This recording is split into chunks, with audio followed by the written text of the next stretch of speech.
That is the first and last time I've been compared to Leonardo da Vinci. Felt great. Let me say before I begin my formal remarks how pleased and honored I am to be here, and what a delight it was to see y'all's artwork.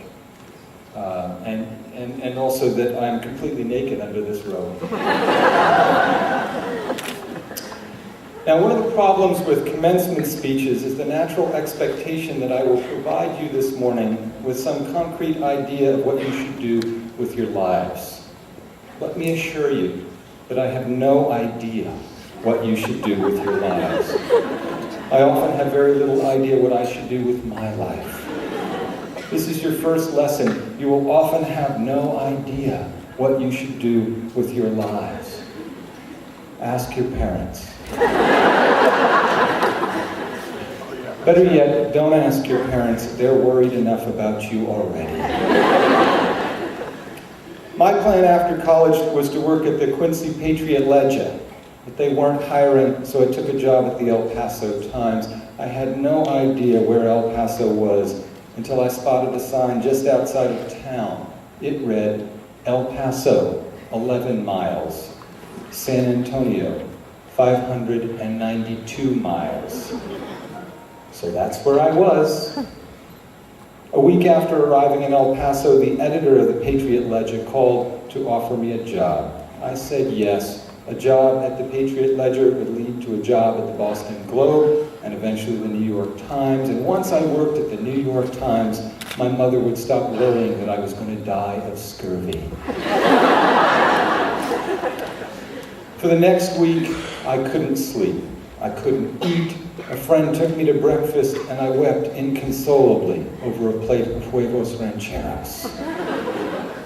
I was having, I guess you could say, a nervous breakdown.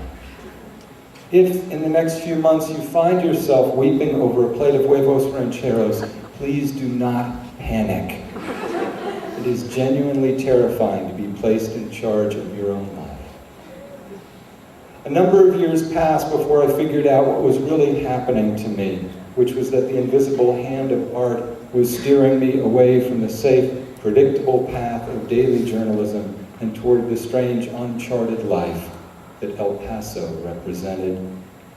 This life included, among other oddities, a view of the Rio Grande, across which Mexican daymaids would wade at dawn with plastic bags on their heads. They would scramble up the concrete embankment to the American side and pull their dry work clothes out of these plastic bags and change into them. Sometimes it was cold and they shivered. Sometimes a puke green INS van would show up and chase them through the low desert scrub. I could watch all this from my balcony as I sipped coffee. Welcome to America. One day, a woman named Lupe showed up outside my apartment with her daughter. She was a friend of a friend in need of food and clothing for her children, one of whom, a cute little girl of perhaps 7, stood behind her. It was a difficult thing for Lupe to sneak across the border to seek the aid of some rich gringo. Then it got worse. A blob of white liquid landed on her head. It was surreal. One second we're standing there conversing in Spanglish, and the next, splat. I looked up. A pair of fat pigeons were perched above us on the phone wires. We stood there in excruciating silence. The little girl said nothing. Her eyes were dark and unsurprised. There is no moral to this story. It is something that happened in El Paso many years ago and that I have been unable to forget. When people ask me what they should make art about, I tell them this: make art about that which you cannot get rid of by other means. I don't remember who spoke at my own commencement address. That was, as they say, many bongs ago. Whomever it was, he or she didn't say anything memorable, just the usual bromides. You can find them on the internet, probably, with all the hate mail and human plumbing. I advise you to spend your time around people who say memorable things. This will make you productively jealous. I also advise you to thank your lucky stars who were born, or at least live, in this country. I eventually left El Paso for a free weekly paper in Miami. I hadn't meant to take the job. The editor seemed like a real dickhead. But after meeting with him, I'd gone to this little Cuban restaurant, Puerto Sagua, and eaten my first bowl of black bean soup. This will sound crazy, but I simply couldn't imagine my life moving forward without another bowl of this black bean soup.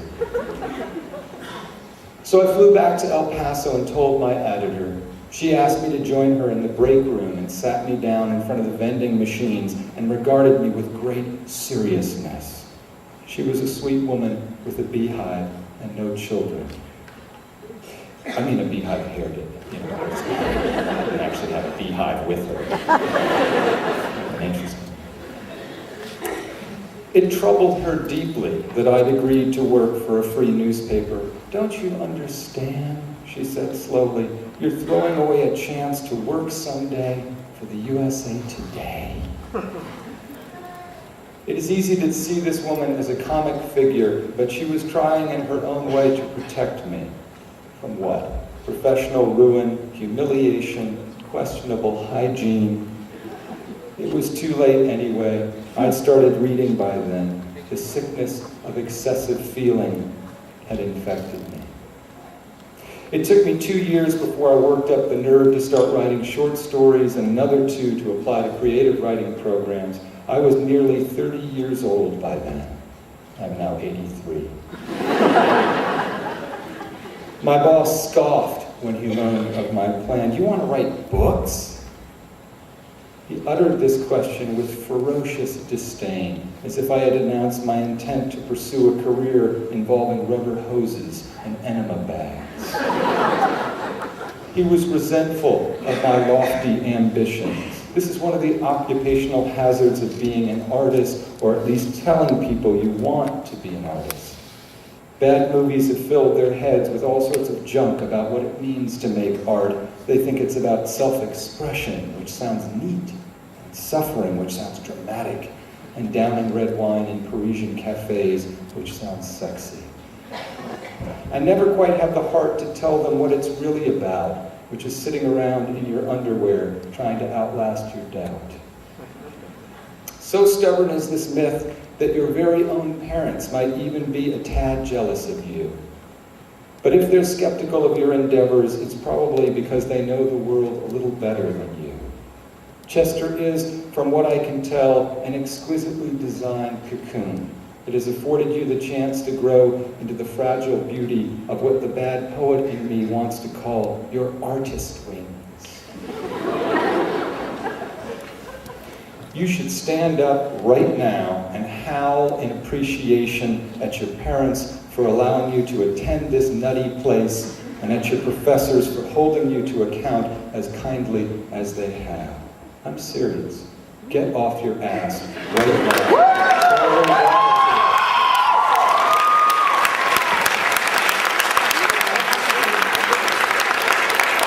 As we play, Simon says,